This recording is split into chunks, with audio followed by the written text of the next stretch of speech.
Góðan dag og velkomin á þennan morgunfund sem sá 7. í fundaröð heilsueflingu á vinnustöðum.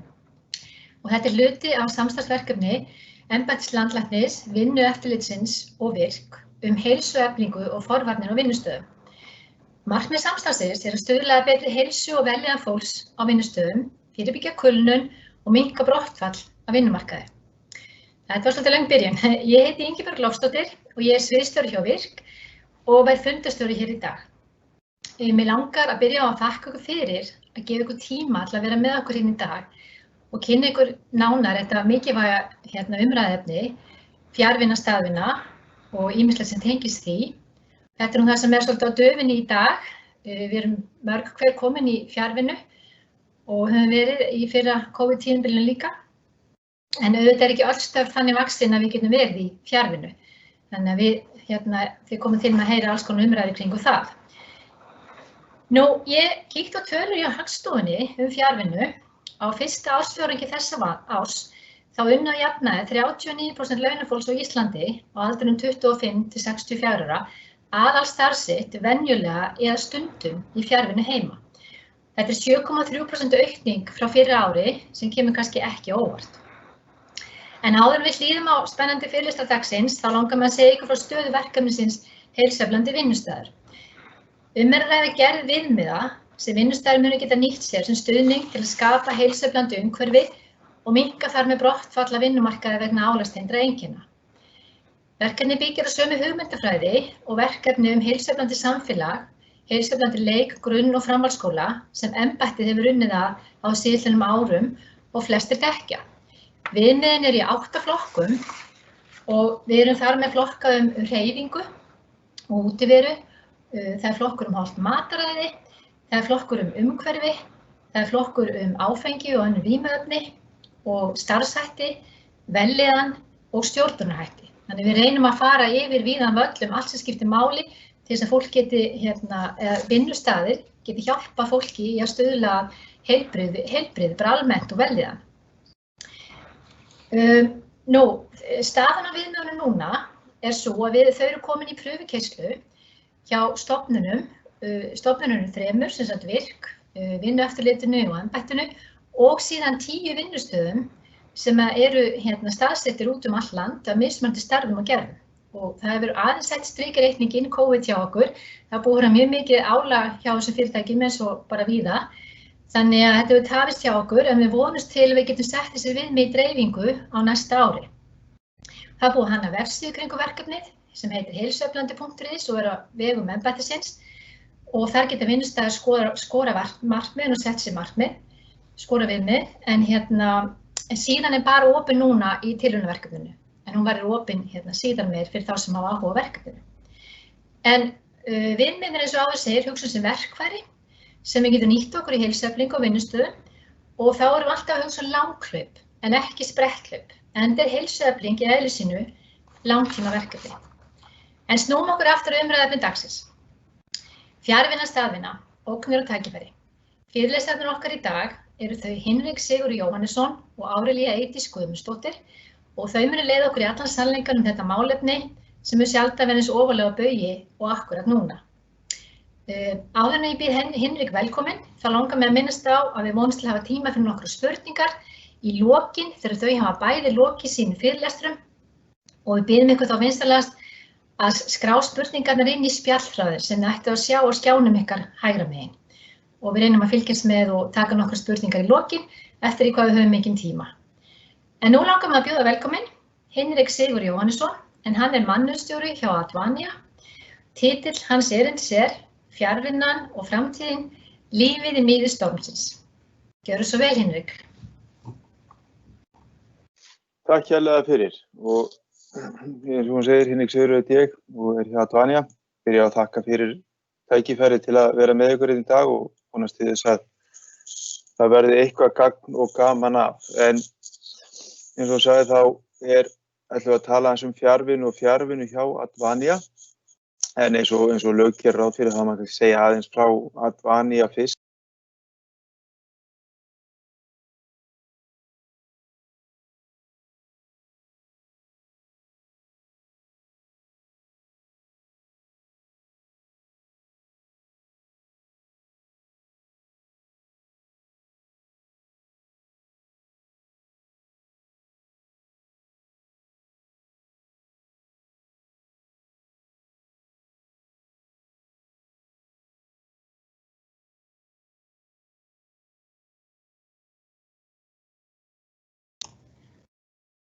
Henrik, ég held að það heyrist ekki í þér.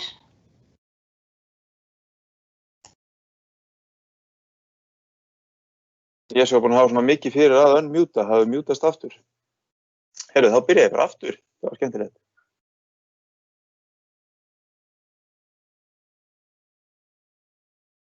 Það heyrist í mig núna, það ekki? Örugt. Það heyrist núna, en það var eins og dyttir aðeins út í nokkrar sekundur aftur líka, en það heyrist núna. Það heyrist núna? Já. Ok, flott er. Heyrðu, þá bara byrja ég aftur. Ég vil bara byrja á því að þakka fyrir það að fá að vera með í dag og fá að segja ykkur aðeins frá því hvernig við erum að vinna með fjarvinnumál hjá Advani og hver okkar reynsla er. En eins og lög gerir ráð fyrir að þá þarf maður að byrja að segja aðeins kannski frá félaginu, en Advani byggir á gömlum rótum og rekið þær til þess þegar að Einar J. Skúlason byrjaði 1939 að gera við stofnaði verkstæði til að gera við ritvélar og byssur, haglabyssur.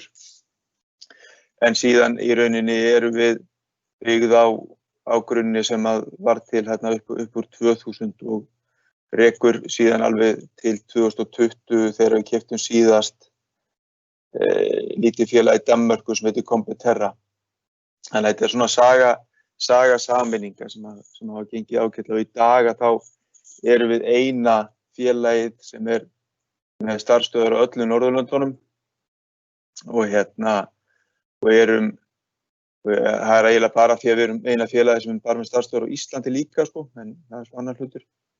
En erum svona að koma með nokkuð öflugt allstaðar, öflugt starf allstaðar.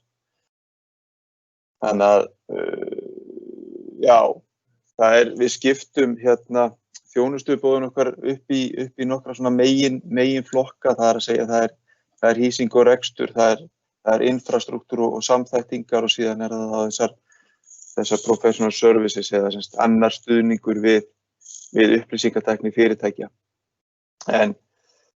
Og eru með í rauninni mikið af góðum kunnum, gaman svona montklærum í hverjum flokki þarna, íslensk og síðan norræn og svo bara einhvers staðar annars staðar í heiminum. En Advani á Íslandi, við erum rétt 600 manns í dag, meðalaldurinn 42 ár. Menntunin, hún er svona meiri hlutin að sjálfsögðu með háskólagráður, en síðan er alls konar, og við keyrum mánaðarlegar jafnlaunagreiningar og í september þá voru konur með 0,79% hærri laun en karlar. Þetta flakkar svona í kringu 0 eftir mánuðum. Hvað varðar helgun og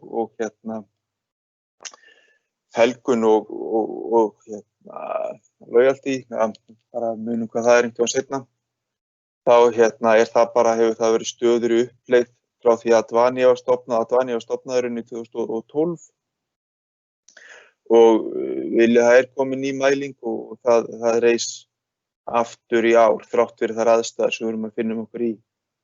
Og það má loyalty er hotlusta, bara í myndi það. Síðan er það þannig að við erum bara að gera alls konar áhugaverða og góða hluti til þess að búa til góðan vinnustað. Það er svona, við sjáum það sem okkar megin hlutverk, stjórnendur að hlúa að fólki og búa til vinnustað sem gerir fólki kleift að blómstra og standa sig vel í vinnunni og lífinu í rauninni, þar sem vinnan er stór hluti af lífinu. Þannig að þetta snýst stuðning og þetta snýst að búa til umgjörð sem er þess eðlis að fólki líði vel. En við ætlum að tala fjarvinnu og eitt af það sem gerðist þarna í upphafi var að það var búin til fjarvinnu þráður þar sem á Workplace hjá okkur, þannig að fólk gat posta myndum af vinnustöðunum sínum og eins og við sjáum þá eru þær mjög misjafnar. Það er eitt sem hjólar alltaf í vinnuna, einhverja 60-70 km, hún var nauðsynlegt að halda því áfram. Síðan er fólk inn í herberginu á börnunum sínum, svo einn í skápnum hjá sér og svo framvegis. Fólk fann bara lausnir. En það er til kínversk bölvun sem segir að megir lifa áhugaverða tíma. Og það er klárlega þannig hjá okkur að við erum á áhugaverðum tímum. En það breytir því ekki að fjarvinna er ekki nauðsynlega eitthvað nýtt. Fjarvinna þetta hefur verið, þetta eru tölur frá 2017, fjarvinna hefur verið vaxandi í heiminum og einhverju leyti á Íslandi líka í mjög langan tíma. En það voru ekki allir þar. Þetta frá 2019 held ég eða 18, þar sem að Facebook var að borga sínu starfsfólki stórkostlega fjárhæðir eða var tilbúið að flytja nær vinnustaðnum, sem alveg áhugavert. Síðan kemur COVID ofan í þetta og svona, fólk neyðist til að fara að vinna heima og menn þurfa að finna leiðir til að fást við þann raunveruleika að það kom ekki allir inn á skrifstofuna. Þannig að þá gaf Facebook þetta út. Að þetta sé bara að virka og þær munu í rauninni fara í hinn áttina. Twitter að sjálfsögðu þurfti að ganga lengra heldur en allir hinnir og sagði bara að með allir vinna heima alltaf. Þetta bara komið. Og Íslandi voru svo stigin skref eins og við munið að þetta frá 27. maí þegar að Íslandsbanki ákvað að keyra í gang sína tilraun. Og síðan erum við bara komin aftur í ástandi sem við vorum í vor. Að allir sem geta unnið heima þurfa eiginlega að vinna heima. En í vor, þegar við vissum það að við þyrftum að fara í aukna fjarvinnu, þá fórum við að velta fyrir okkur hvernig látum við það virka hérna hjá Advania. Og þá fundum við þessa ágætis forsendur fjarvinnu frá Gartner og það eru nokkrar spurningar sem allir þurfa að svara áður en við fara í fjarvinnu. Fyrsta lagi, treystum við fólkinu okkar til að vinna vinna sem við sjáum það ekki? Ef svarið við þessari spurningu nei, þá getum við svo sem bara alveg sleppt þessu. Þá þetta ekki að fara að virka. Næsta spurning, erum við með þess konar vinnu að sé hægt að vinna í fjarvinnu? Og þetta auðvitað mismunandi og hjá okkur þetta líka mismunandi. Við erum alveg með hópa sem að geta ekki unnið í fjarvinnu, sem þurfa að vera í húsi. En við erum svo heppin að í langflestum tilfellum við svarið bara já. Vill fólki okkar vinna í fjarvinnu? Já, þessi spurning var eiginlega tekin út úr höndunum á okkur. Við þurftum ekki að svara henni, það kom bara boð ofanfrá það að allir skyldu vinna í fjarvinnu. Allir sem gætu, þannig að þetta var í rauninni non-issue þá aftur einhvern veginn orðið non-issue núna, en eitthvað sem við þurfum að hafa í huga. Og svo kemur að lokum, erum við með svona tæknilegan infrastruktúr sem styður fjarvinnu. Þetta auðvitað ákveðið lykilatriði, ef maður svarar öllu hinu einhvern veginn játandi, að þá kemur já, við erum með þannig vinnuðart að vinna í fjarvinnu, en ekki með tæknilega infrastruktúrin sem gera það kleift. Og þar í rauninni vorum við heppin að því leytinu til að við vorum í svona cloud first vegferð. Það er að segja að reyna að koma öllu sem við gátum í skýið og vorum komin langt á þeirri vegferð. Það var allt okkar starfsfólk með headset sem með mikrofónum og öðru því líku, allir með fartölvur, búeinlega Teams. Við erum í mörg ár búin að greiða internettengingu fyrir fólkið. VPN-ið okkar og öll netmál voru bara á mjög góðum stað. Við vorum með workplace til þess að eiga samskipti, stúdíó til að senda út og svo vorum við alla fræðslu og svona upplýsingu fyrir öfrana. Þannig að við vorum þegar á þeim stað það var frekar auðvelt og í rauninni gerist það bara overnight. Gerist bara frá einu degi til næsta við förum frá því að séum allir í húsi. Fyrst var 50% úr húsi og svo fara eiginlega allir úr húsi. Og það er rauninni án þess að það væri neitt tæknileg vandamál, önnur vandamál en allan ekki tæknileg. Og við þurftum bara að læra svolítið hratt. Og þarna voru 5 atriði sem við lögðum fókus á þegar við fórum inn í þetta allt saman. Og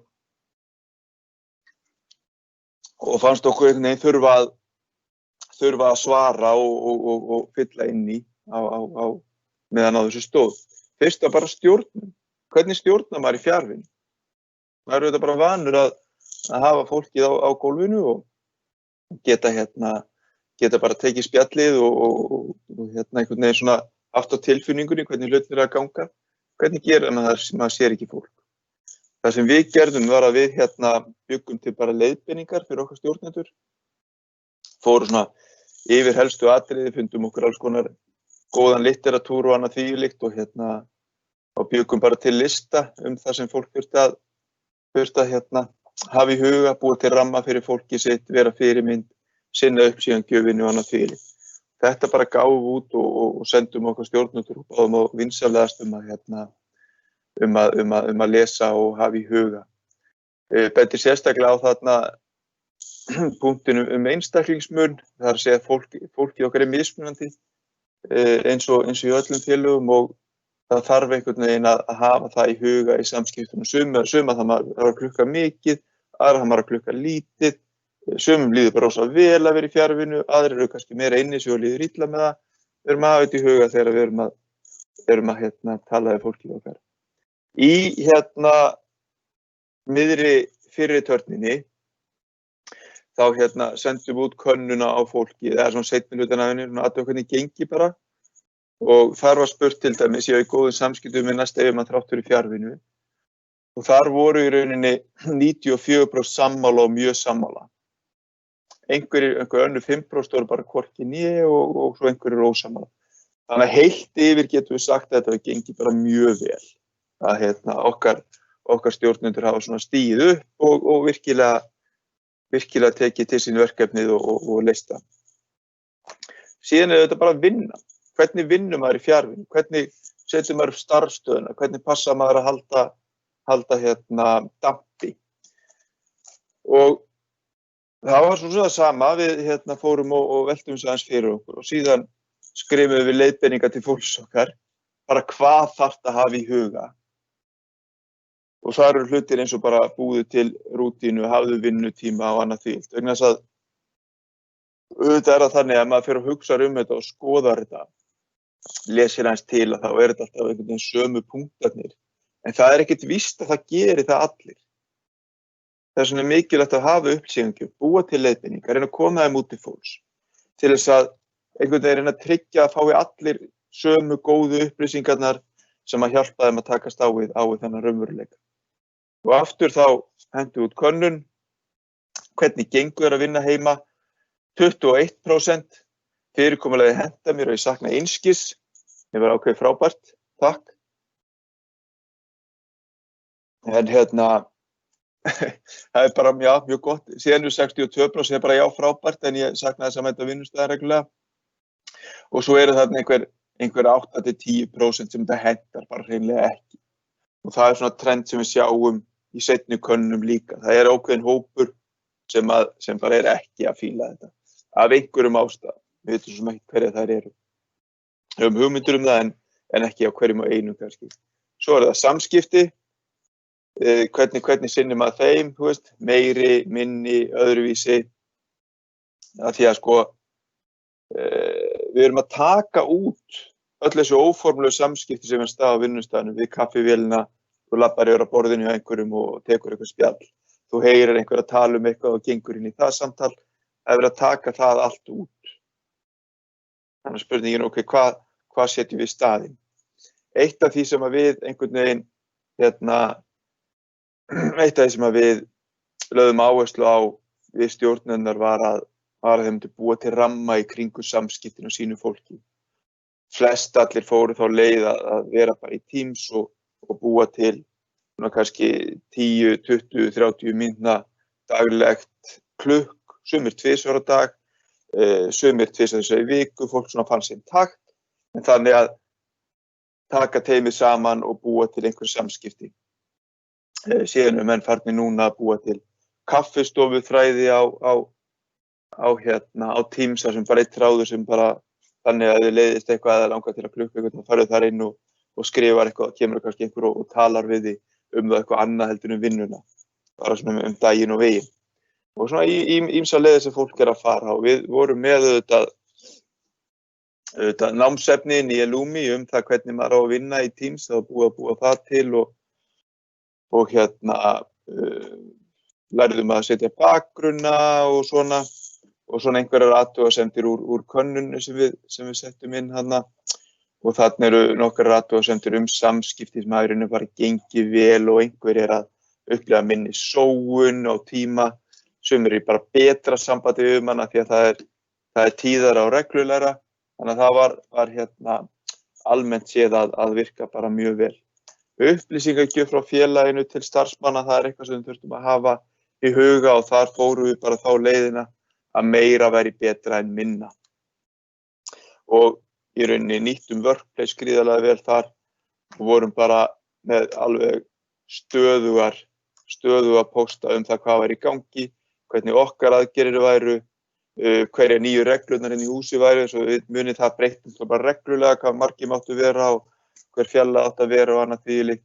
Þannig að við vorum svona bara að reyna að halda fólki ofboðslega vel upplýst það hvernig við værum að bregðast við sem félag. Að auki að þá keyrðum við tíma daglegt klukk. Það sem var í rauninni bara bein útsending, það sem var verið að ræða stöðuna, fara yfir málin, tengt félagin og hvernig við vorum að bregðast við og svo líka í rauninni alls konar annað skemmtilegt. Þetta að vera að ræða, ef ég man rétt, borðspil.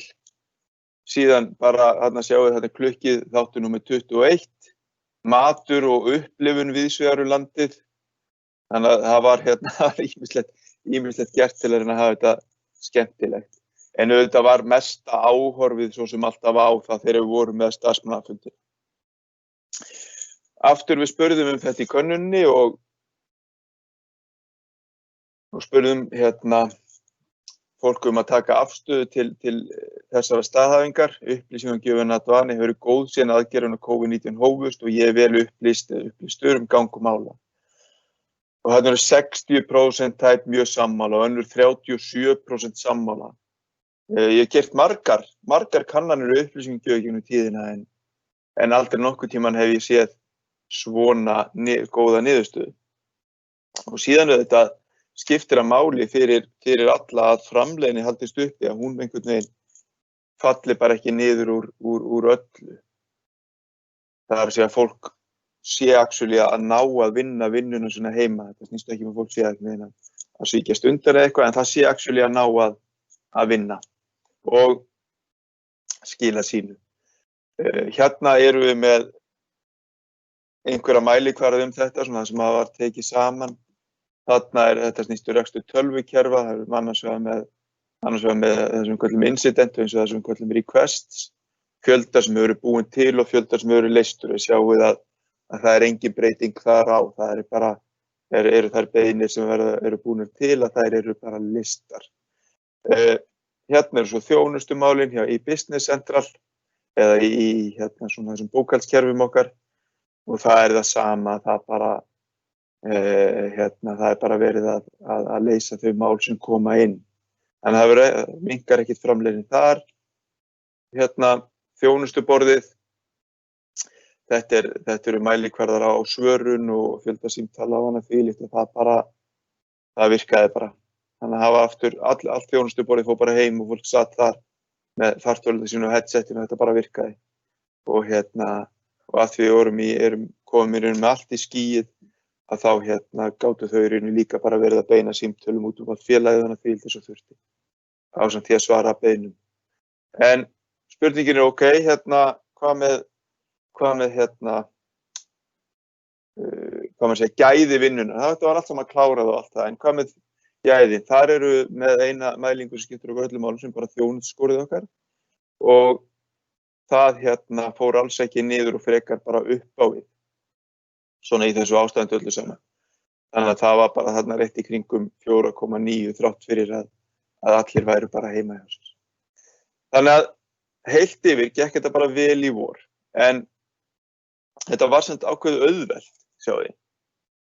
Þetta var bara svona generalpröfa, það var bara svona kallað COVID samstöð, það voru bara allir saman báti, það ætluðu allir að láta ganga, þetta var tímabundið ástand. Það voru bara allir þar að þeir bara sameinuðust það að láta þetta virka, fylgja fyrirmælum og hvað maður að segja, þó sem að sæti kannski bara heilan dag eða dag eftir dag við vonda aðstöðu við eldhúsborðið heima og svo þurfti að færa allt að borðinu þegar maður ætlaði að borða þarna því, þá bara var það einhvern veginn þannig að jákvæðni var svo mikil og þessi COVID samstæða. Stjórnendur voru ógeðslega fókusaðir líka á þetta að virka og það var svona þannig. Stór punktur að þegar maður hugsa fjarvinnu til framtíðar að það voru allir heima. Það er að segja, þú varst ekki að missa af neinu. Það voru ekki þessi stað einhver samtöl eða einhver svona klukk á kaffistofunni eða við skrifborðið á fólki sem fórst að missa af. Það var ekkert að missa af, það var ekki í húsi. Þannig að það eitt af því sem einhvern veginn erfiðar að maður hugsa hvernig verður þetta í framtíðinni. Hvernig búum við til þannig ástand og aðstæður að fólki finnist ekki vera að missa af einhverju þegar ákveður að vinna heima dag á dag. En staðan í rauninni í Advani í dag er það sem ég ætla að fara yfir, því við erum líka að tala framtíðina og hvert við erum að stefna með þetta. Við keyrðum könnun sem að við hendum út 33 spurningum tengdum fjarvinnu og við fengum 430 svör sem að mér finnst vera nokkuð mikið og 1679 opin svör. Fólk var alveg bara, við bjuðum upp að við alla spurningar, eða það var eitthvað sem við vorum ekki að spyrja þetta er fyrsta skipti sem við erum að fara í gegnum þetta, þá buðum upp að það að fólk myndi bara að kommenta. Og fólk var bara að kommenta eins og engi væri morgundagurinn. Þannig að ég ætla aðeins að gefa ykkur pínu innsýn í það hvernig fólk var að upplifa þetta. Þetta var semst keyrt júní fram í ágúst í rauninni. Þegar þú horfir tilbaka á fjarvinnutímabili, hvað lýsir best upplifunin að því? Hérna sjáum við að langstærstur hluti segir bara að þetta bara gekk vel eða þetta var bara í lagi. Sem bara virkilega flott og þarna svona kannski einhver blanda af jákvæðum og neikvæðum kommentum. Hentar vel, miklu meira næði. En það skemmtilega að taka fundi í raunheimum og sjá framan í fólk og það var rosalega álag á mér í fjarvinnu. Auðvitað voru það sumir sem að voru að upplifa bara aukið álag í fjarvinnu. Af því að í rauninni það auðveldar aðgengi að manni þegar allir vita að það sé bara að kippa mannin á fundi og annað tvílkjörnum Teams. Þetta er eitthvað sem skiptir máli. Í fjarvinnu gengur samskipti við næsta stjórnenda, bara svipað, en taki eftir það ágætis hópur þarna sem segir betur. Það er einhver stærri hópur sem segir betur heldur en hópur sem segir verr. Af því einhvern veginn aðgengi auðveldar að þú hefur leyfi til að klukka á Teams og stjórnendur voru fókuseraðir á að hafa samband við sitt fólk.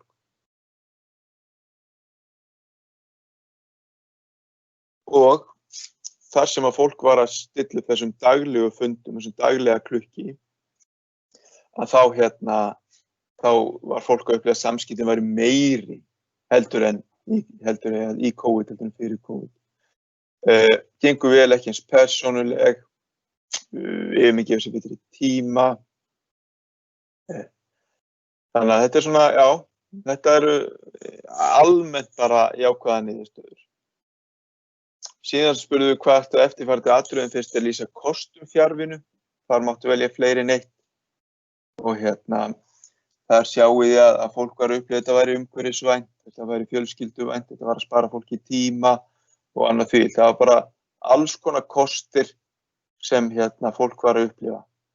Og þegar það var að vinna í fjarvinnunni, að þá var það bara svipað eða skilvirkara að öllu jöfnu, en við erum aftur með þessi 5-10% sem eru að upplifa þetta sé ekki að virka. En allir svo bara, já, ég meira minna bara í góðu lagi eða bara jafnvel gengur betur. Heldur en við þarf að mæta á bási minn. Þannig að þetta er svona áhugavert og að lokum kannski sem er áhugaverð spurning. Sérðu fjarvinnu sem tækifæri eða mögulega kvöð? Þetta var sem er ákveðin lykilspurning. Bara upp á framhaldið. Og þarna sjáum við það að langflestir eða einhver 86% sjá möguleikan á fjarvinnu aðalega sem tækifæri. En við erum aftur með þessi þarna rétt 10% sem eru bara nei, ég væri bara til í að þurfa aldrei að gera þessar illa sattur. Þetta er hópur sem við megum ekki gleyma.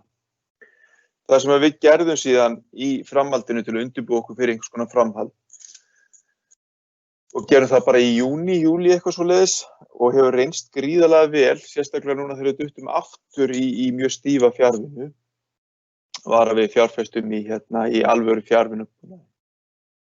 Bara góðum fjarvinnubúnaði sem að virkar og gerur okkur kleift að vera með fólki á fundum sem er raunverulega með okkur. Það að segja fólki sem að hana eru einhverjir í rýminu en það er þessir blönduðu fundir sem eru erfiðastir. Það er þessi fundir þar sem að það eru kannski 5 konur saman í herbergi og svo eru 2-3 einhvers staðar annars staðar. Það er rosa erfitt að vera einn af þessum 2-3 á þeim fundum. En með þessum búnaði sem við erum búin að setja upp núna þá er það mikið auðveldara og fólk er bara raunverulega með. Þannig að þetta er eitthvað sem hefur verið nýtast gríðarlega vel. Við bjuggum til fjarvinnu stefnu Advania og hún er bara ekki mjög flókið plagg, basically bara segir, heyrðu hérna, þeir sem að geta unnið heima, þeir mega skrifa undir samningu um það að vinna heima. En það sem ég vildi draga út úr henni voru markmiðin með henni. Markmiðin okkar með fjarvinnustefninu eru að auðvelda fjölskyldufólki til staða fyrir börn og maka þeirra á það að halda. Það er að segja, það er eitthvað veikindi eða þú vilt helst vera heima þegar barnið þitt kemur heim úr skólanum eða þú þarft að fara til læknis og ert í vesenni með að fara úr vinnunni út í, ég veit ekki, Hafnarfjörð eða eitthvað, sem er náttúrulega óralangt í burtu við og til þess að skjótast þarna með barnið á heilsugæsluna seinnipartinn eða fara sjálfur á heilsugæsluna. Hún býr til þennan sveigjanleika.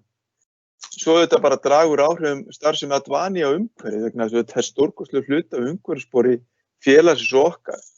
Með 550 manns hérna í Guðrúnartúni 10 er bara fólk að keyra í úr vinnu. Þannig við getum dregið úr því að þá er það bara jákvætt. Auðvitað að gera starfsfólki kleift henni í tíma sem betur, bara heilt yfir. Þú ert ekki að nota 15 til 40 mínútur hvora leið að komast í úr vinnu. Þá getur notað hann tími í eitthvað annað. Sumir þurfa bara að róa næði og þetta opna vinnu einhverju hentar ekkert öllum og hentar ekki öllum verkefnum heldur. Þannig að fólk getur að bara einbeitt sér að flokknum og tímaröku verkefnum í ró og næði og síðan að draga þetta bara úr kostnaði. Þetta skiptir máli að það þurfa ekki að vera að kaupa bensín á bílinn. En þetta eru svona markmiðin okkar og það sem að gerist er það að fólk skrifar undir samning þar sem að það segir, heyrðu, ég ætla að vinna heima að minnsta kosti 40% af tímanum mínum. Hvað er 40%? Það eru 2 dagar í viku eða vika í mánuði eða 1,5 viku í mánuði eða whatever. Það er bara frjálst og samtal starfsmanns og yfirmanns byggt á þeim verkefnum sem er í gangi, byggt á einhverju takti sem er í deildinni og hópnum eða hvar sem er, svona hvenær þetta gerist. Og þetta eru að minnsta kosti 40%. Þannig að minnsta kosti 2 dagar í viku, svona að jafna. Má alveg vera 3, má vera 4 ef verkefnin og annað henta því. Og einhverjir hafa tekið það, farið þá leiðina, þeir eru eiginlega eingöngu í fjarvinnu. Það fyrir bara að henta þeim. Og það er auðvitað það sem við viljum sjá, við viljum hafa þetta sveigjanlegt og við viljum hafa þetta þannig að við getum mætt hverjum og einum þar sem hann er staddur. Og það sem gerist er það að þegar að þú skrifar undir fjarvinnusamningina þá færðu annars vegar skjá og lyklaborð heim og síðan erum við að reyna að finna góð tilboð og annað því lítið á búnaði fyrir fólkið okkar. Þannig að geti keypt sér almennilegt skrifborð og almennilegan stól og annað því. Þannig að í grunni má segja það að við erum að reyna að nota ástandið eins og það er núna til að búa til svona einhvern pall sem við getum staðið á til þess að undirbyggja fjarvinnu til framtíðar, til þess að fólk upplifi raunverulegt val það að vinna annarkvort heima á sér eða ekki bústað eða hvað maður vill vera svo sem meðan maður í þessari fjarvinnu.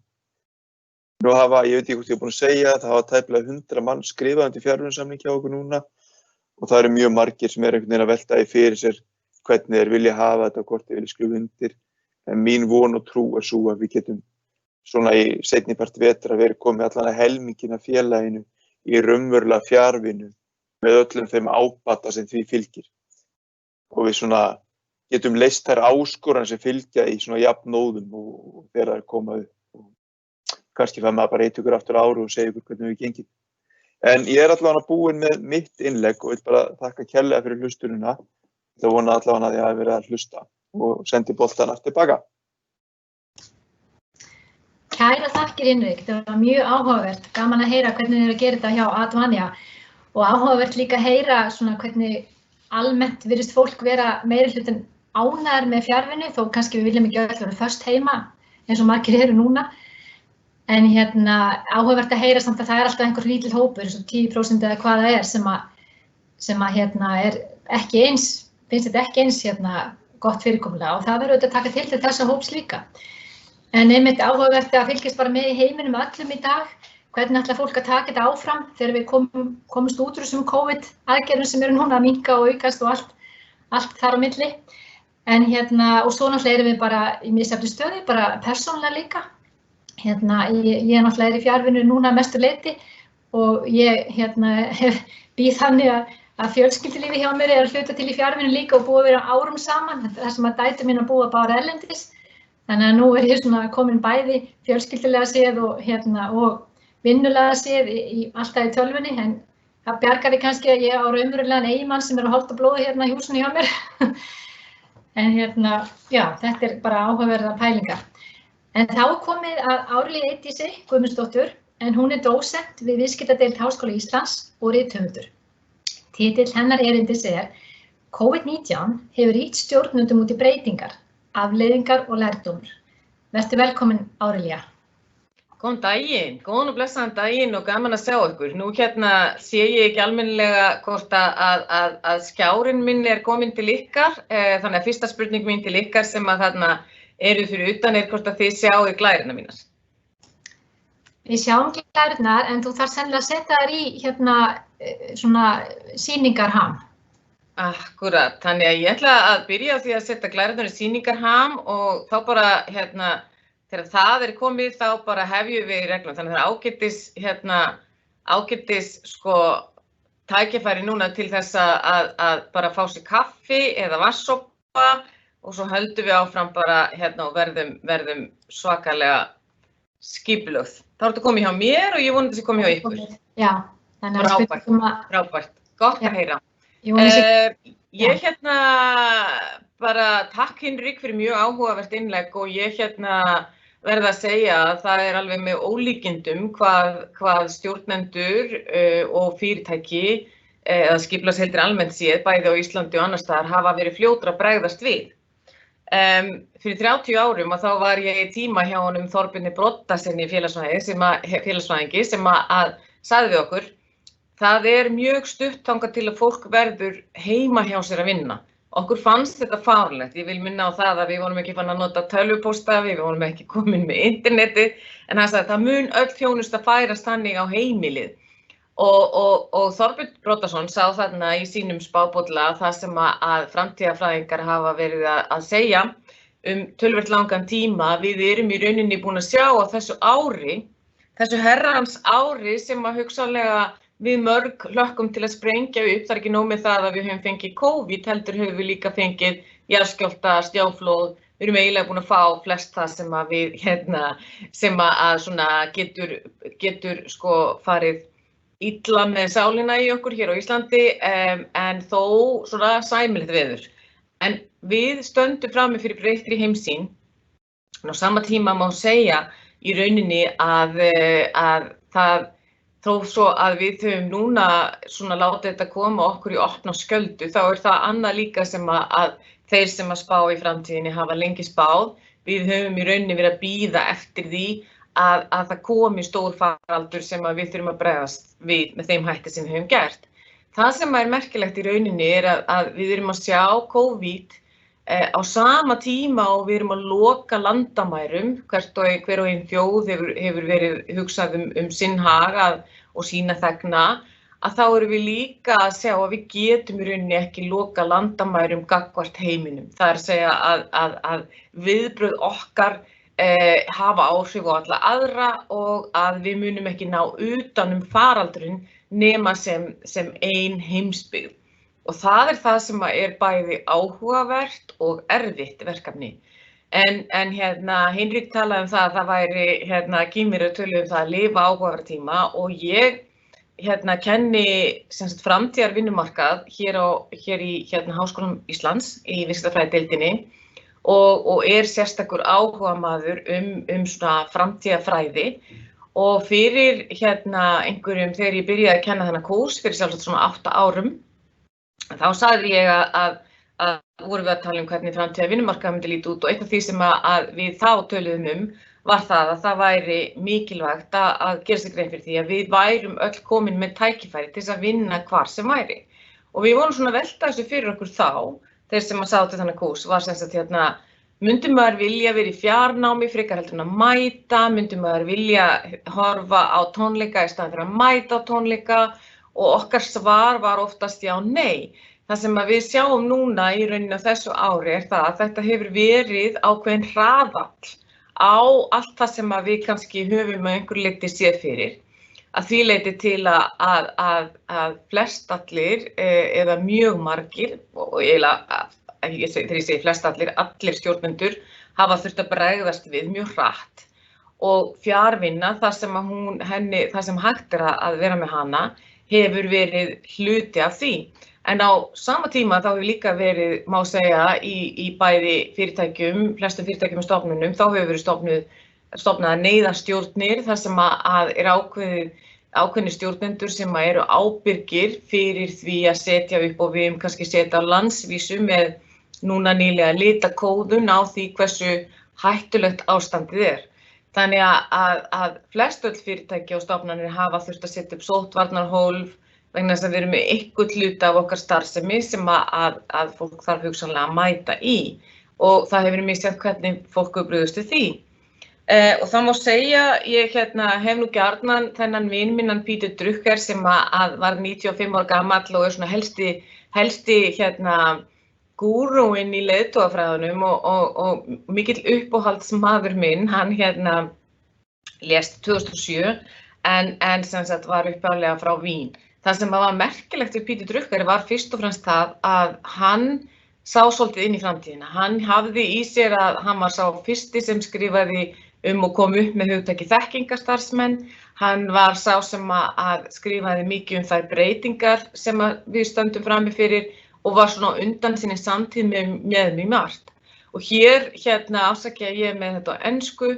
Hér talar það að hættan við ástand þar sem við erum með mikið óöryggi eða ókyrrð í loftunum ekki endilega sjálf ókyrðin heldur það hvort að við hugsum það með hugarfari gærdagsins. Og ég ætla að halda því fram að við séum í rauninni að ganga inn í nýja tíma þar sem að þetta er svona svolítið svipað og bílaframleiðendur þeir voru áður en við fórum alveg í rafmagnsbílinn að þá voru margir sem voru með það sem kallað hybrid eða blandaða tækni, þar að segja bæði rafmagn og bensín og núna erum við í rauninni fara mjög hratt inn í tíma þar sem að við erum að sjá að fjarvinna verður hluti af því hvernig við störfum sem hefur mikil áhrif á bæði samfélag okkar, fyrirtæki, stjórnendur og svo framvegis. Þannig að við erum í svona miðju breytingaskeiði og breytingaskeið, bæði líkamlega og svo samfélagslega, gefur okkur alltaf tækifæri til að gera hlutina öðruvísi.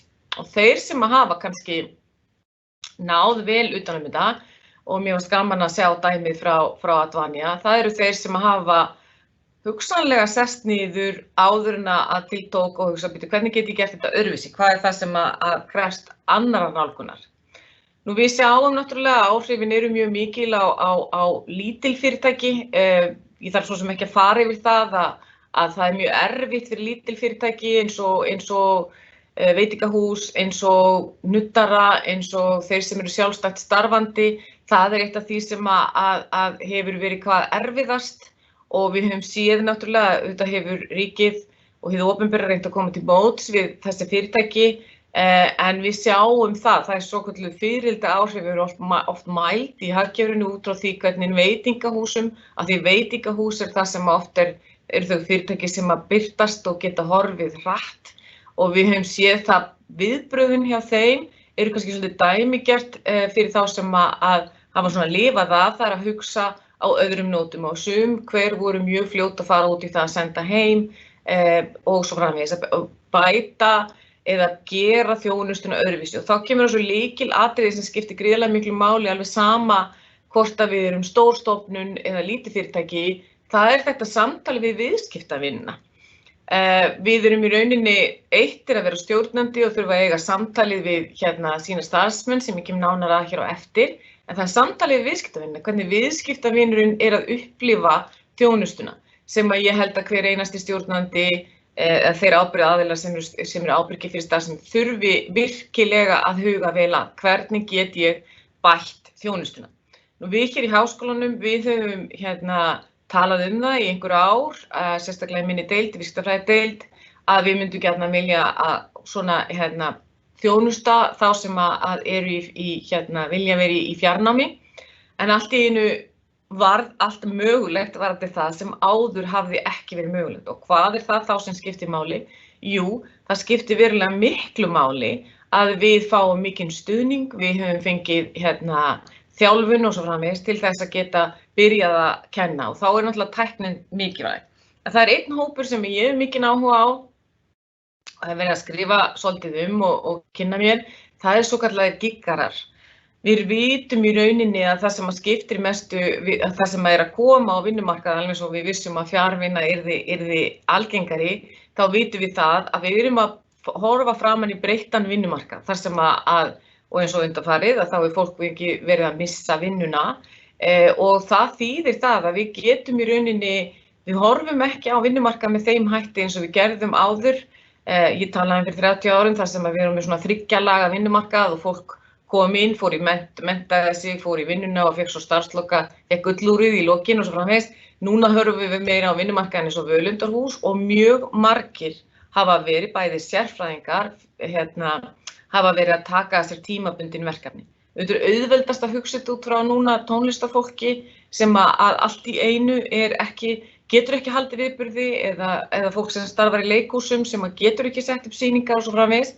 Og það mjög mikilvægt að við sem vinnumarkaður séum meðvituð það og þá sérstaklega fyrirtæki sem að hafa þurft að segja í fólki og líka sem hafa verið með verktaka og svo í talningum ég svolítið verið að reyna að hvetja verkalýðsfélögin til þess að taka þennan bolta. Við þurfum að finna leiðir til þess að auka öryggi þeirra sem þarna starfa því þarna vaxandi hópur. Nú, hvað hafa stjórnendur gert? Það kom ágætlega fram í máli Hinriks. Við getum sagt að það skiptist í tvennt. Það annars vegar bara þetta hefðbundna skilvirka, að horfa á skilvirkni sem á enskunni heitir organizational design, hvernig eru verkferlarnir, hvernig eru gæðamálin. Við höfum öll þurft að huga að öryggismálum. Ég held að sé eiginlega ekkert fyrirtæki sem ekki komið með eða flestar fyrirtæki, sóttvarnahólf, hverju megum við vinna saman, hvenær eru við á vinnustaðnum og svo framvegis. Það hefur orðið framleiðniaukning á ákveðnum sviðum. Það að segja að fólk eins og Hinrik kom inn á, þá að meta að fundir, að ákveðin verk, þau eru fólk fljótari með til dæmis fundir, þeir eru effektívari að því leyti til að við erum lítið að fara í það sem kallast á ensku small talk eða svona það sem við erum svona að fara yfir slúðrið í upphafi fundar og í lokin, þannig að fundir ganga betur og sum verkefni ganga betur. Nú þannig að hver og einn stjórnandi hvernig dreifstýri við álaginu, ábyrgðinni og svo framvegis. Og flest öll fyrirtæki og stofnanir hafa farið í gegnum ákveðið endurskipulag. Þannig að það þessi hluti af stjórnunni sem að snýr að skilvirkni. Það mjög mikilvægt að í rauninni þurfa hver og einn stjórnandi þarf að spyrja sig hvenær og hvers vegna eiga starfsmenn að vera á skrifstofunni. Þetta algjörlega ný spurning fyrir flesta. Þetta voru sum fyrirtæki eins og til dæmis og ég taki í mínu umhverfi, Háskólann á Bifröst var búin að kenna í fjarvinnu mjög lengi og þeir hafa náttúrulega þar með byggðin í kringum skólan kannski færri og færri starfsmenn sem þurfa að búa og fleiri og fleiri starfsmenn sem eru á annan staðar. En fyrir flesta þá þetta ný spurning. Af hverju ættu starfsmenn að koma á skrifstofuna. Og núna þegar við erum með ástand þar sem að við erum hvött til þess að vera, til dæmis höfuðborgarbúar fari ekki annað, að þá þetta ennþá mikilvæg spurning og ILO sem Alþjóða vinnumálastofnunin, Hún að spá því að við verðum með cirka þriðjung af vinnuaflinu í fjarvinnu áfram, þar sem eftir að COVID lýkur. Og þá komum við að því sem mjög áhugavert og ég ætla að hvetja ykkur til að huga að því að það svo gaman að velta fyrir sig framtíðinni. Þegar við horfum á heimili okkar, að þá erum við komið algjörlega nýja hugmyndafræði það hvað við gerum heima hjá okkur. Og þar kom í ljós að það eru 2 jaðarhópar sem við þurfum að huga vel að, eða jaðarhópar, ekki jaðarhópar, heldur þurfum við sérstaklega að huga að börnunum okkar og þeim sem að eldri eru, gagnvart ýmsum þáttum. En þegar við erum að horfa á heimilið að þá hefur rýmishugsun, þar að segja rými bæði vinnustaðsins og svo rými heimila, við stöndum algjörlega á þröskuldi nýrra tíma. Þar að segja, og þarna hafa framtíðar sérfræðingar hugsanlega kannski stigið feilspor, það alltaf þannig, vegna þess að við vorum að spá því að borgir myndu þéttast, við vorum að spá því að það yrðu fleiri fjölbýlishús og svona fyrst, en núna á þessu ári erum við að sjá að þarfir fólks fyrir það að hafa auka herbergi, Hinrik sagði að einhverju hefði farið inn í skáp til þess að vinna, og líka bara að skipuleggja heimili okkar með þeim hætti að komi öllum til góða. Þannig hefur við líka séð að það ákveðin munur á milli kynja, bandarískar rannsóknir að sýna það að feður eru nánari börnunum sínum eftir þetta ár. Ég held að við kannski við skipuleggjum okkar vinnufyrirkomulag öðruvísi hér á Íslandi, en ég held að það sem kannski hefur komið í ljós er að framleiðni hjá konum hefur að mörgu leyti farið niður, og það kannski þessi gamla ástæða sem við þekkjum að flestar mjög margar konur taka meiri ábyrgð á heimilistörfum, allavega hafa rannsóknir sýnt að hingað til. Þannig að það þarf að huga að því hvernig aðstaða fólks, og það þarf að spyrja það, og það þarf að velta því fyrir sér. En það margt spennandi. Ég held til dæmis að öll viðskipti sem snúa að heimilinu, þau hafa bæði verið að blómgast og þau munu gera það áfram. Það ýmislegt sem hefur komið á dagskrá sem við þurfum að halda áfram að horfa á. Og það fyrsta sem ég vildi nefna er það að geðheilbrigði hefur komist á dagskrá. Og það eitt af því sem hefur verið á dagskrá gagnvart okkur sem erum að skoða vinnumarkaðinn, en líka gagnvart stjórnendum. Við vitum það að það hefur aukist depurð, það hefur aukist þunglyndi og svo framvegis. Það ein hliðin á peningnum. Við þurfum að hugsa með okkur hvernig tökumst við á það. En fyrir okkur sem að upplifum, það sem sagt bara verður eðlilegar hluti af lífinu að tala og fjalla geðheilbrigði á sama máta, og við erum að fjalla það núna hvort að fólk sem réttan stól eða hvort að fólk sé að hreyfa sig og svo framvegis. Þannig að þetta átak sem við erum hér saman komin við tölvunar okkar yfir, stór hluti af því mun breyta. Þannig að það sem var rætt fyrir rúmu 1,5 ári á svo kallar Devon ráðstefnu sem svona alltaf haldin í upphafi árs, þar sem svona leiðtogar heimsins koma saman, var það hvað getum við lært af þeim sem eru með geðsjúkdóma. Hvernig getum við lært af þeim sem þurfa að fara inn og út á vinnumarkaði, hvernig getum við lært af þeim sem eru með ADHD, einhverfu, hvernig getum við lært af þeim sem eru með geðhvörf og svo framvegis. Og það mjög áhugaverð spurning, þess að þetta fólk þarf í rauninni og getur sýnt okkur fram á það hvernig við getum nýtt þau tímabil sem eru góð í lífi okkar til að ná framleiðni og svo framvegis. Þannig að við snúum þessu svolítið við. Fyrir mig sjálfa þá líka verið mjög áhugavert að vinna með nemendum sem hefðu aldrei getað komið í háskólann, en vegna veikinda, alls konar veikinda, það getur verið geði, það getur verið líkamlegir sjúkdómar. Mjög minnistætt að í sumar að þá var ég með nemenda sem var mjög skemmtilegu nemandi sem að svaf oft í byrjun tímans, þannig ég horfði á hana í Zoominu þar sem hún svaf fallega, og þá það bara, hún var á spítala, og hluti af hennar sjúkdómi var þannig að þegar hún var mjög slepp, þá bara kveikti hún á tölvunni, ég vissi hún hafði áhuga, þannig að hún sagði, ég hefði aldrei getað komið í háskólanám ef það væri ekki búið upp á þessa kennslu. Þannig að við erum að sjá alls konar hliðar á þessu. Ég held að geðheilbrigði sé að komast á dagskrá sama hátt og MeToo umræðan kom á dagskrá. Það að segja að við erum farin að horfa á þetta vellíðunar hugtak út frá miklu breiðara samhengi. En á sama tíma vitum við að það sem þetta kemur niður á, það að segja hvað það sem að fjarvinnan að taka frá okkur, þá það sköpun og hugaflæði, það að segja brainstorming. Við erum að sjá þetta koma niður á því að þegar við þurfum að hugsa í skapandi lausnum, þá það þannig að það betra, við erum betri saman heldur en í sitt hvoru lagi og við þurfum samneitið við hvort annað. Nú bara hvernig hafa stjórnendur brugðist við, mér fannst Hinrik bara fara mjög vel yfir það og þá komum við að þessum þætti, það annars vegar skilvirknin eða organizational design sem allir stjórnendur þurfa að huga að og hins vegar það náttúrulega trausti, hvernig byggjum við upp traust. Það algjört lykilatriði í þeirri hæfni sem við höfum. Og þar mjög mikilvægt að ef að þú ert stjórnandi að vera meðvitaður það, eða meðvituð það, að búa til nýjar leiðir.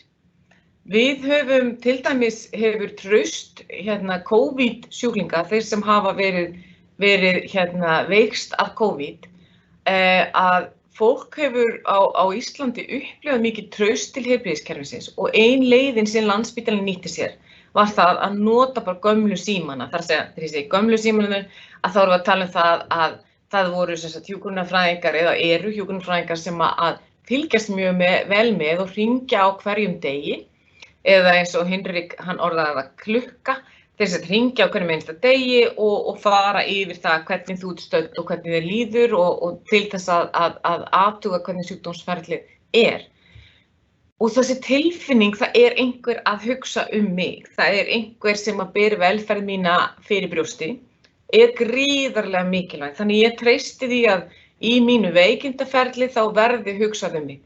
Heilbrigðiskerfi mun grípa mig. Nú þetta töluvert ólíkt með við annars staðar í heiminum og algjörlega til fyrirmyndar. Annað sem við getum lært svona sameiginlega þessir daglegu upplýsingafundir, það sem okkar frábæru leiðtogar fara yfir stöðuna, fara yfir það sem að gerast í þessu ástandi, það sama þurfa stjórnendur að gera. Og það þarf að nota miklu fleiri leiðir, það þarf að skapa traust á milli þeirra jafnvel sem að vinna heima og þeirra sem að geta ekki unnið heima, af því að það mörg fyrirtæki sem með framlínustarfsmenn sem að þurfa að vinna, verslunarkeðjur, hafa þurft að hugsa hvernig gerum við þetta þegar við erum með stjórnendur sem eru heima hjá sér og við erum með framlínustarfsmenn sem eru í hverri verslun fyrir sig og jafnvel keyrandi vörur heim til fólks. Hvað það sem að þarf að gera? Hvernig getum við haldið utan þetta fólk þannig að við séum að skapa traust? Og þar hafa fyrirtæki og stofnanir komið mjög sterkt inn. Það hefur verið margar stofnanir, mörg fyrirtæki hafa boðið fólki upp á sálrænan stuðning, en ég held að það komi ekkert kemur í staðinn fyrir það að næsti stjórnandi sé meðvitaður að við þurfum ýmsar leiðir til þess og þar bara símtal jafnvel betra heldur en Teams-fundir og sérstaklega maður og mann. Þannig að hugsa út frá trausti, skilvirkni og traustni. Nú síðan það bara það sem við erum að sjá og það það sem að kannski þarf líka áhyggjur mínar. Áhyggjur mínar ef ég á að segja af svona vinnumarkaði. Ég hef ekki áhyggjur af því sem að gerast per se fyrir utan náttúrulega efnahagslegt ástand, en það sem að við þurfum að horfast í augu það sem samfélag að hvernig ætlum við að takast á við þennan mun sem að mun verða á milli þeirra sem að hafa þekkingu og aðgang á þekkingu og þeirra sem hafa það ekki. En í prinsipinu þá þetta tækifæri til þess að læra og þeir sem eru bara, ég ætla bara að grípa þetta tækifæri, ég ætla bara að læra meira, ég ætla bara að elska Teams og Zoom og kynna mér öll þessi nýju verkfæri og ég ætla bara að gera þetta vel. Það þeir sem verða ofan á, bæði í starfsmannahópnum og líka á vinnumarkaði almennt. Þannig að við þurfum einhvern veginn að finna leiðir til þess að hvetja starfsfólk og við þurfum líka að vera með þeim á þessu stigi sem að við förum öll á þegar við erum óörugg og óviss, þegar við erum að læra á nýja hluti. Það bara hluti af því sem við gerum og við auðvitað sem háskóli og háskólasamfélag þurfum að bregðast við símenntunar og endurmenntunarkröfum sem að vegna þess að við erum alltaf að koma að skipta engu máli á hvað aldrei við erum eða hvar við erum stödd á starfsferli okkar, við þurfum á sífelldri sí og endurmenntun að halda. Þannig að það hefur verið hér fjallað sérstaklega kulnun. Það var eitt af þeim fyrirlesturum sem í þessari fyrirlesturu, svo ég ætla ekki að eyða tíma í það, nema bara að segja að það núna komið ljós, núna þegar við erum komin fram, við erum komin að mánaðamótum október-nóvember, þá að aukast kulnun. Fólk að súmma yfir sig eða tíma, þú veist ég hitti hérna dásamlegan prófessor sem búinn að vera mjög lengi í starfi hann sagði bara, ég trúi þessu ekki, ég bara fann að sakna svo nemenda mína, þannig að við erum að finna á eigin skinni og hjá öðrum og sem samfélag ákveðin kulnunar einkenni. Og þá spurningin sem að mig langar til að eyða því sem eftir hvað getum við gert? Hvað gerum við í því? Og eitt af því sem að við vitum það að heilinn, þetta stórkostlega verkfæri sem að stýrir okkur, hann þrífst á bæði, náttúrulega við notum bæði vinstri og hægri heilahvel og svo framvegis, en við þrífum sem manneskjur best á sögum. Við lærum af sögum. Auðvitað náttúrulega getum við notað greiningar, við getum notað rökhyggjuna til að skilja, en við þurfum söguna. Þannig að hver og einn stjórnandi þarf svolítið að hugsa, hver sagan? Og í mínum huga sagan þessi. Við erum í annarri bylgju af COVID og við þurfum virkilega að líta til starfsfólksins okkar og segja, mikið hefur margt vel tiltekist. Svakalega hafið þið verið fljót að læra. Svakalega hafið þið tekið stór skref og akkurat núna svolítil þreyta, en þessu mun ljúka.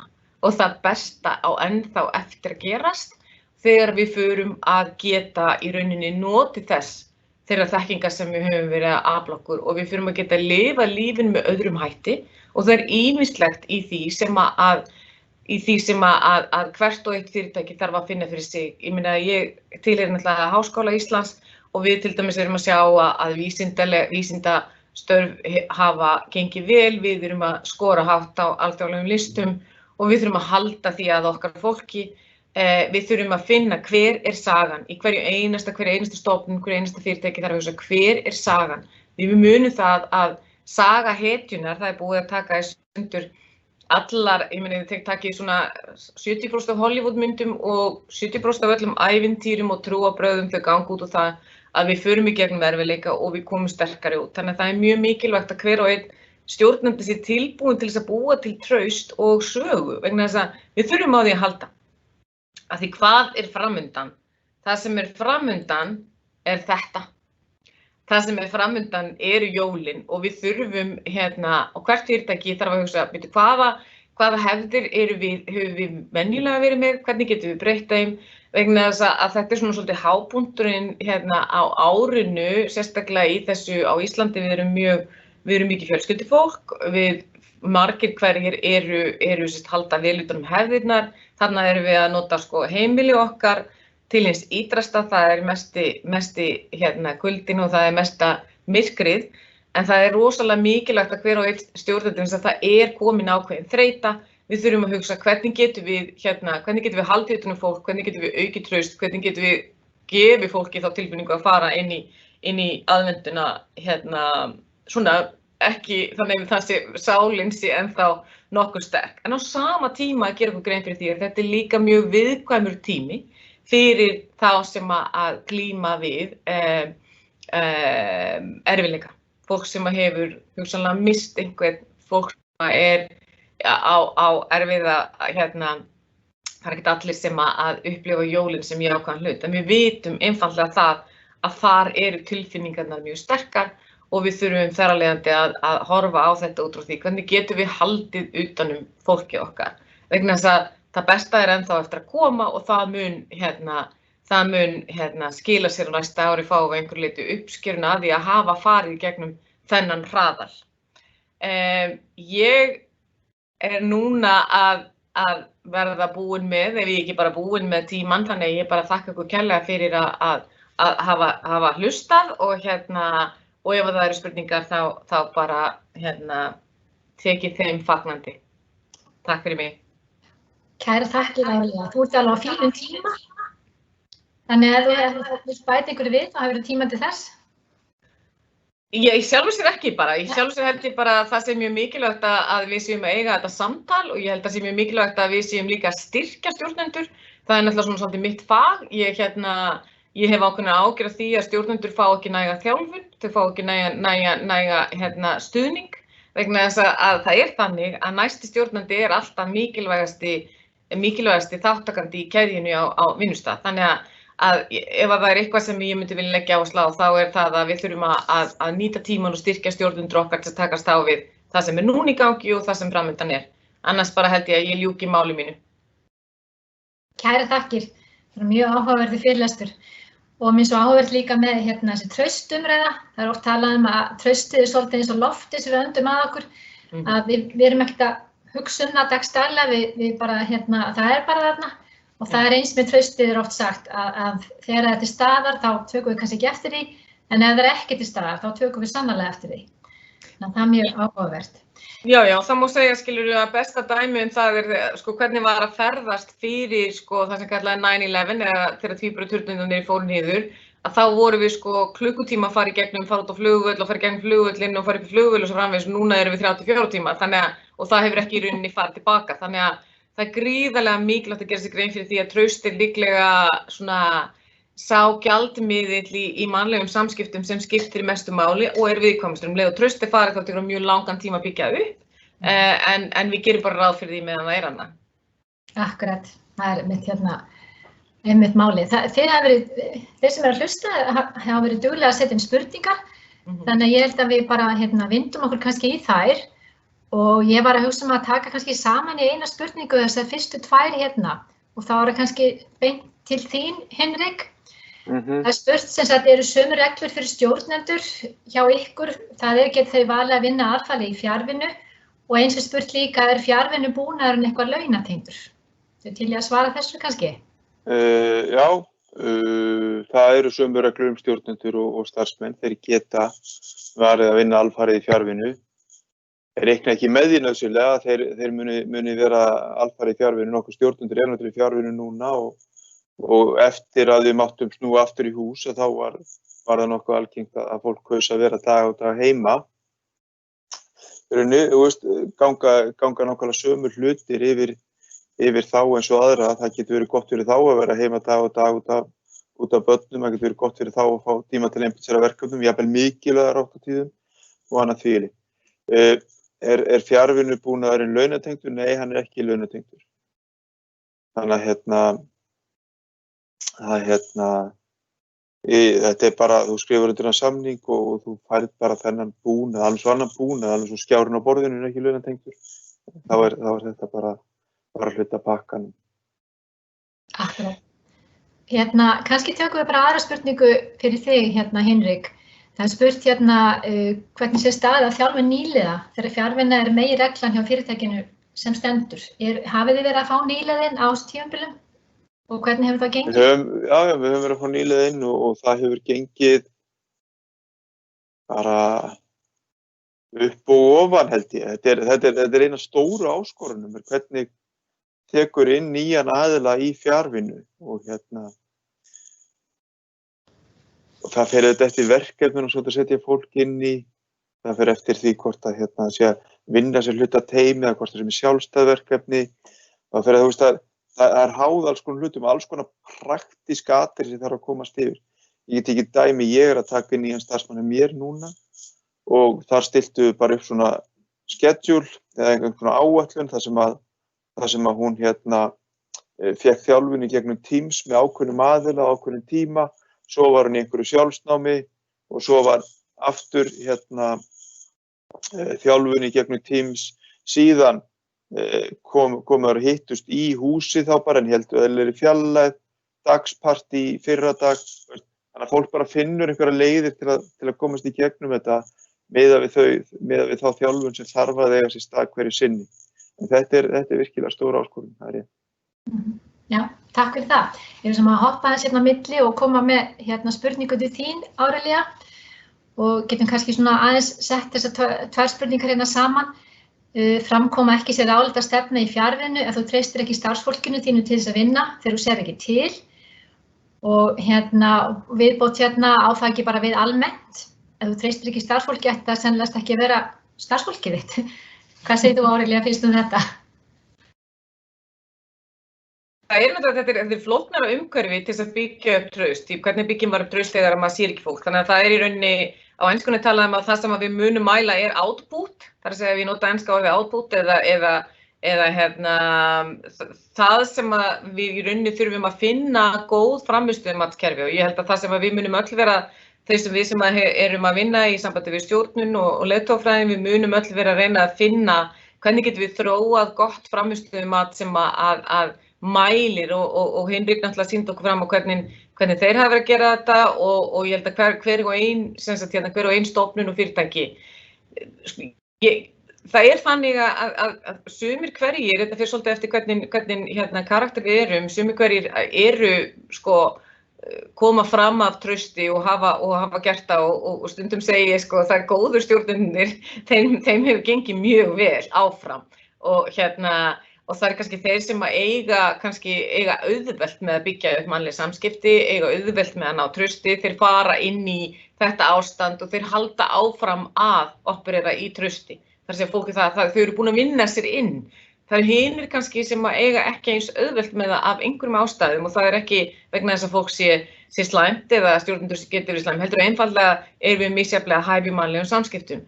Ég hef lagt áherslu á það í minni þegar við erum að fara yfir þetta, ég og nemendur mínir, að prófa sig áfram. Ég held að það sé rosalega mikilvægt að bara núna tækifærið til þess að prófa nýjar leiðir og það eitt af því er að hringja í fólk. Annað sem ég hef mælt með hreinlega að allir fundi byrji bara á því hvernig líður þér. Við bara förum hringinu, auðvitað erum við á fundi núna sem alltaf stór til þess en ég sjálf geri þetta í minni kennslu. Þannig að það bara, þó að ég sé með 50 nemendur og þá bara förum við hringin. Bara hvernig líður í dag, ég vil bara fá 1 lýsingarorð. Og leið og fólk einhvern veginn búin að fara þangað, já ég svolítið stressuð í dag og þá þarftu ekki að útskýra það, það bara gott fyrir alla aðra að vita það. Þannig að ég held að það bara mikilvægt að gera sér grein fyrir því að það líka oft vantraust á milli starfsmanna sjálfra. Það að segja, þú veist, af hverju fær einhver að vera í fjarvinnu en ég þarf að vera því í sumum tilfellum þarf fólk að gera það og þá þarf bara að adressa það og þarna kemur inn algjört lykilhugtak gagnsæi. Að hafa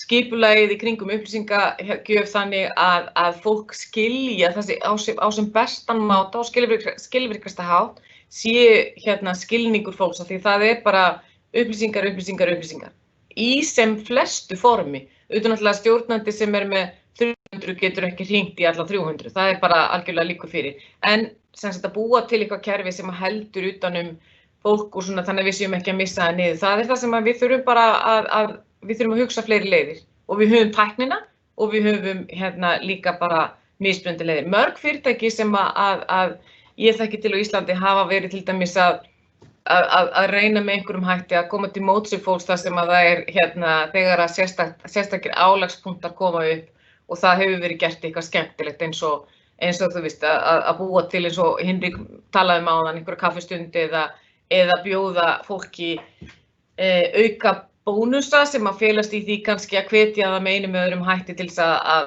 að fara út að hreyfa sig eða hvað sem Þannig að það svona að horfa á þennan þátt sem að snýra því hvernig við getum aukið samskipti á milli okkar án þess að það sé alltaf bara vinnutengt.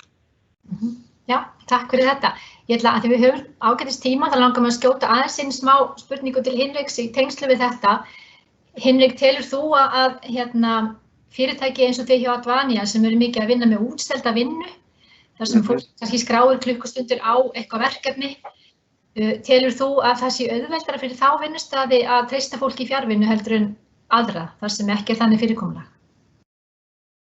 Nei, í rauninni ekki, af því að Ég veit ekki, það kannski bara ég sem manneskja, sko. Ég held að annarkvort treystur fólkinu þínu til að vinna sínu eða ekki. Ef það ekki, þá það allt annað vandamál að adressa. Skilur, það þá bara eitthvað ólægi í hópnum eða ólægi í sambandi þínu við einstaklingin annað því. Þannig ef það þannig að þú hafir einhverja þörf fyrir að vera að mónitora og fylgjast með outputi og tímaskráningu og einhverju til þess að treysta fólki, þá það bara allt önnur spurning og ekkert með fjarvinnu að gera eða staðvinnu eða eitthvað svoleiðis. Það bara komin út í allt aðra hluti. Þannig að í grunninn held ég að tímaskráningur annað því sé ekki forsenda þess að þú getur treyst fólkinu til að vinna heima. Annarkvort treystur því til að vinna sína, að því fólk getur setið við tölvuna sína og verið á Facebook allan daginn og opna bara Outlook þegar þú labbar framhjá. Skilur, það engin megin munur þar á. Það eitt sem að mér langar ef ég má taka aðeins af þér orðið, Hinrik, fyrirgefðu, að þá það, sko, við horfum framan í allt öðruvísi, sko, vald, stjórnenda hefur alltaf verið kannski, náttúrulega, og lögmætt vald stjórnenda mest. En með þekkingarstarfsmenn, að þá dreifstýringin með þeim hætti að þeir vita jafnvel miklu meira það sem að þeir eru að starfa við heldur en stjórnandi. Þannig að í rauninni valdi komið þangað og stjórnandi þarf þá bara að hugsa hvernig geti fengið sem mest út úr þessari þekkingu. Þannig að ég held að það sé mjög mikilvægt í þessari umræðu þegar við að hugsa traust, sérstaklega þegar við með þekkingarstarfsmenn, að ef við treystum þeim ekki þá erum við ekki að fá þá þekkingu sem að fyrirtækið að kaupa, ef að getur búið að orða það þannig. Já, þetta áhugaverður punktur. Það spurt til þín, Hinrik, það varðandi fjarvinnusamninguna, hvort að það sé forsenda þess að undirrita slíka samning að fólk fái búnað heim til sín, eða fá allir búnað heim til sín? Nei, það forsenda, sko, það að við fjárfestum í búnaði, að þá þú ert að skrifa undir samningin til þess. Já. Og í framhaldi af þessu þá spurt einmitt ef þú undirritar samning, ertu þá skyldur til að vinna í fjarvinnu eða getur þú komið á vinnustæðin og sæti fyrir þig, má kannski bæta við. Já, sæti fyrir þig? Þetta flókimál. Já, sko, af hverju erum við með fjarvinnusamning? Skilur, af hverju ekki bara þeir vinna heima sem að vilja heima og þeir fá bara skjáana fyrir. Fjarvinnusamningurinn í mínum huga meira skuldbinding félagsins til að styðja við heimavinnu heldur skuldbinding starfsmannsins. Það að segja, við erum að setja á pappír og skrifa undir og staðhæfingu þess eðlis að þú kæri starfsmaður mátt endilega vinna heima að minnsta kosti 40% af tímanum. Þetta hugsað út frá starfsmannum. Þannig að þetta hefur alltaf mátt. Það raun ekki breyting þar á. En hvað getum við gert sem félag til þess að auka líkurnar þegar fólki finnist að vera í lagi og actually nýti sér þennan möguleika að hluta vinnar í fjarvinnu. Það er tilgangur með samningnum, frekar heldur en að við séum einhvern veginn að negla niður og svo ætlum við að fara að telja klukkustundir og fólk eigi að vera heim einhvern ákveðin tími þannig að því. Það er ekki til þessi leikurinn gerður. En já, fyrirgefðu. Já, hver var hins spurningin þurr? Nei, þetta var bara í framhaldi af þessu, það var, svona sjáu þið fyrir ykkur að fólk verði allir með sæti, segjum bara ég í fjarvinnusamning og ég vinn vanalega 2 daga heim í viku, en nú langar mig bara að koma þessa 2 daga, þú veist, verða þá eitthvað sæti fyrir mig í svona þegar framleiða stund? Já, sko, til skamms tíma, ef við horfum á þetta ár og næsta ár og árið þar og eftir, þá verði ekkert einhverja stórkostlega breytingar því það verður nóg að sætum og þú verður örugglega bara með þitt sæti og annað því. Ef þetta gengur vel og vindur upp á sig, þá þurfum við að búa til rými sem að styðja við það að fólk komi inn á skrifstofunni í ákveðnum tilgangi, sem þá, það kemur það inn á skrifstofuna því að vinna í einhverjum hópi, það kemur inn á skrifstofuna því að það að leita einhverjum félagskap, það kemur inn á skrifstofunni í ákveðnum tilgangi sem ekki nauðsynlega að koma og setjast á básinn. Og þá þarf þetta að laga rýmin að þeim raunveruleika. En það ekki eitthvað sem einhvern veginn að fara að gerast á næstu mánuðum. Ég myndi mörguleyti sko bæði vera sammála og ósammála Hinrik.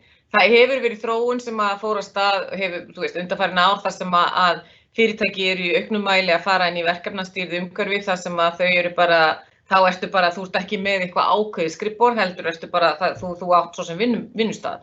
Og einn framtíðarfræðingur sagði fyrir nokkrum árum þar sem hann benti á allar stóru byggingarnar sem eru í flestum miðborgum og sagði, sjáðu, þarna verður fátækasta fólki, þarna fær það húsnæði, að þetta verður ódýrasta húsnæði.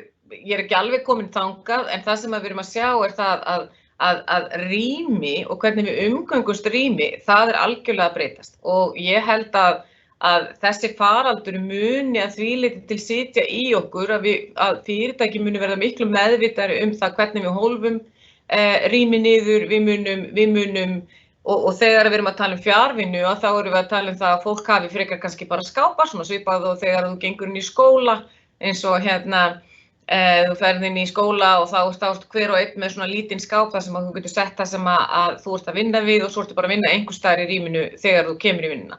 Þannig að það þróun sem að nú þegar hefur átt í stað, það sem að ég hef aftur á móti núna að sjá og velta fyrir mér sem sagt hvernig stýrum við því í slíku ástandi sem við erum í dag og þá kem ég aftur á þessari spurningu sem ég spurði áðan, stjórnandi þarf að spyrja sig, hverjir þurfa að koma á skrifstofuna í dag og af hverju? Vegna þess að það verður á einhverju leyti auðvitað munu sóttvarnirnar sitja í okkur, við erum bara á lærdómstímabili og ég held að rými og það hvernig við umgöngumst bæði heimili okkar og vinnustæðin, það að breytast til frambúðar, hratt. Já. Talandi einmitt húsnæði og heima og vinnustæðin og allt þetta, þá einmitt spurt hvort að það sé eitthvað hugað að því að starfsmaður sem með fjarvinnusamning að hann fá einhverja greiðslu svona svipaðist að hvað kostnaður að halda skrifstofu úti, en er það eitthvað að hugsa og hvað finnst ykkur báðum það? Og eins líka hitt atriði sem líka spurt að varðandi bara vinnu aðstöðuna heima, þau komu nú bæði inn á þetta að er eitthvað hugað að til dæmis að nú til dæmis í vinnuverndarlögum að það þurfa að taka úttektir á stórum vinnustöðum reglulega varðandi búnað og annað, stóla og borð og hvernig fólk situr. Þetta er eitthvað hugað að þessu heima eða mun það verða?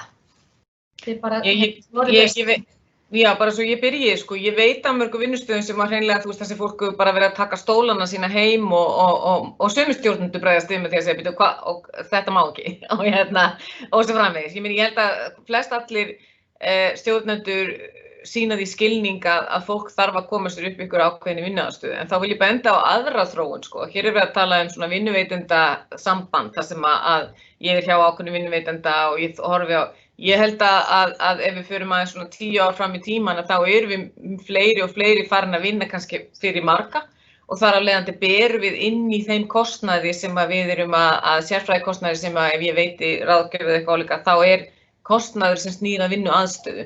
En auðvitað þurfa vinnuveitendur að huga að þessu sambandi. Þar held ég að við séum meira að tala réttu tæknina, tæknilausnirnar og svo framvegis. Þannig að ég held að muni aldrei vera þannig að vinnuveitandi muni borga ekstra gjald fyrir bara heimilisaðstöðuna. Eða minnst það ólíklegt allavega. Viltu bæta ykkur við Hinrik? Já, eins og við erum að sjá þetta núna, það eru raunverulega 2 aðskilin mál, annað bara, það koma boð frá stjórnvöldum það að fólk megi koma á vinnustæðin og svo þegar við förum í einhverja fjarvinnu í framhaldinu. Og eins og við sjáum það þannig að þá, ef fólk velur að vera í fjarvinnu, þá það af því að fólk hefur hag af því. Við erum ekki að fara að spara hennar peninga með því að fólk sé í fjarvinnu allavega ekki til skamstíma, allavega ekki næstu 2 til 5 árin. Þannig að hvað verður svo seinna ef við förum úr þessu systemi í system sem þannig að ef þú ræður til Advania, og það eru til þannig samningar, eitt sem ég veit sem var að ráða síðasta sumar út í London, að hann skrifa bara til að hann má bara vera á skrifstofunni 2 daga í viku. Hann þarf bara að finna sér einhvern annan stað til að vera á hina 3. Og ef það verður einhvern veginn hluti á ráðningarsambandinu, þá eru við farin að tala allt aðra hluti og mögulega þá einhvers konar greiðslu fyrir þá aðstöðu sem heima. Þannig að það svona, annars verður þetta á forsendum starfsmannsins og hins vegar á forsendum félagsins. Og það að gera greinarmun á þessu tvennu þegar við erum að tala svona hluti. Akkurat. Hvað með jafnvægi milli vinnu og fjölskyldulífs eða einkalífs í þessum aðstæðum og bara í fjarvinnu þá í framtíðinni? Hvernig finnst ykkur svona huga að því og hvað hægt að bæta þar? Hvað segir þú, Árelía? Já, sko, ég held að það sé bara, við erum að sjá þessi hækkun á streitu og kulnun náttúrulega, það er þarna skiptir verulega miklu máli að við þurfum að gera okkur grein fyrir því að fólk sem er með börn á heimilinu, tala ekki ung börn og jafnvel börn sem ekki komast í skóla og leikskóla eins og margir í heiminum hafa búið við. Það er algjörlega ljóst að þetta eykur álag og þetta hefur komið fram sérstaklega gagnvart einstæðum foreldrum. Við höfum séð þetta vera meira álag oft á konur, mæður. Það hefur mælst sem sagt í rannsóknum bæði hérlendis og erlendis. Þannig að við höfum vitað það í langan tíma. Já, við höfum náttúrulega talað það í töluverðan tíma að þessi skil á milli, við getum sagt að það sem við erum svona núna er svona ákveðin markaleysi á öllu leyti. Hver mörkin á milli vinnunnar og sem sagt einkalífs, hver mörkin á milli heimilis og vinnustaðar og svo framvegis. Og þarna líka eitthvað sem við þurfum að huga sérstaklega og ég held að við séum þetta ástand sem við erum í núna mjög, þó þetta vari, held ég, út þetta ár og hugsanlega aðeins byrjun á næsta ári, þannig að við þurfum að geta að horfa á svona eðlilegra ástand út frá því hvernig við erum að starfa, að þá munum við samt sem áður alltaf þurfa að huga að því hvernig þessi mörk liggja. Það er að segja að hver og einn verður að vera töluvert ábyrgur fyrir því og vinnuveitendur geta í rauninni bara veitt ákveðin stuðning en þær geta ekki komið inn og passa börnin eða séð eldri foreldra eða hvað sem er. Þannig að þarna eru við að sjá mikið álag sem að blasir við sérstaklega núna. Viltu bæta einhverju við, Hinrik, við þetta eða? Nei, í rauninni ekki. Þetta er bara flókið mál. Algjörlega. Og verður ein af stóra áskorun. Sko, þetta er náttúrulega búið að vera stórkostleg áskorun bara undanfarin ár. Aukning á kulnun og þunglyndi og kvíða bara heilt yfir og áhrifingarnir hraða og tækni á þann veruleika. Svo kemur þetta inn í hliðin á því og þarna erum við líka að tala um heilsukvíða og annað því sem kemur ofan í það að þú þurfa að vera heima með öll börnin að vinna með skjáin upp á eldhúsborðinu og guðmaður hvað ekki neitt. Þetta er ástand sem kemur inn í rauninni eins og ástæða fyrir því að við erum náttúrulega með þessa fyrirlestur yfir höfuð. Þetta kemur inn í bylgju sem á leiðinu, mögulega bara hraðarinn. Þannig að þetta er eitt af stóru málunum í samfélagi okkar að kljást við í dag kulnun, streita, þunglyndi, kvíði og samsulla þessu öllu saman einhvern veginn. Akkurat. Já, tíminn aðeins að hlaupa frá okkur, það fullt af áhugaverðum spurningum til viðbótar. Mér langar bara að fá kannski bara örstutt svar frá okkur báðum við einni spurningu bara já eða nei svar. Það spurt hvort þið sjáu það þakka fyrir að þessi tala þennan hóp sem ekki að hugnast fjarvinna og þá spurt sjáu þið í framtíðin að það fólk muni verða óæskilegir starfskraftar. Bara örstutt svar við því. Bara já og nei. Hvað segir þið við því? Bara nei.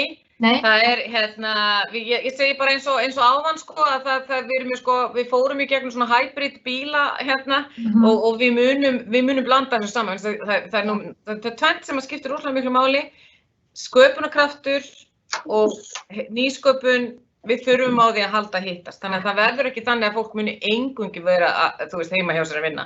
Nei, ert þú sammála því, Hinrik? Já, klárlega. Og þetta verður einhvers konar hybrid og það var reyndar ein spurning að það neðar það hvort að þeir sem að þessi 10% eða 8% vilja ekki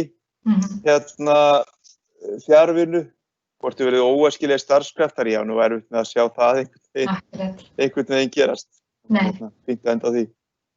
Kæra þakkir, Hinrik og Árelía, og svo langar mig líka að þakka ykkur öllum sem situr heima eða á skrifstofunni, hver veit, fyrir að gefa ykkur tíma til að vera með okkur í dag.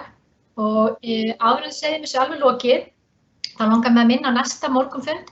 Það er ekki komin dagsetning, verður sennilega í febrúar og þá langar okkur að fjalla svona samfélagslegt öryggi á vinnustöðum Og svo langar mér líka að nota tækifæri til að minna á góð ráð á vefnum velvirk.is sem er hluti af forvarnaverkefni VIRK. Þar að finna fullt af ráðum meðal annars sem tala beint inn í COVID-ástandið og fjarvinnu og traust og alls konar hluti, bæði fyrir starfsmenn og stjórnendur. En þá segi ég bara kærar þakkir og kveð ykkur í dag. Takk fyrir.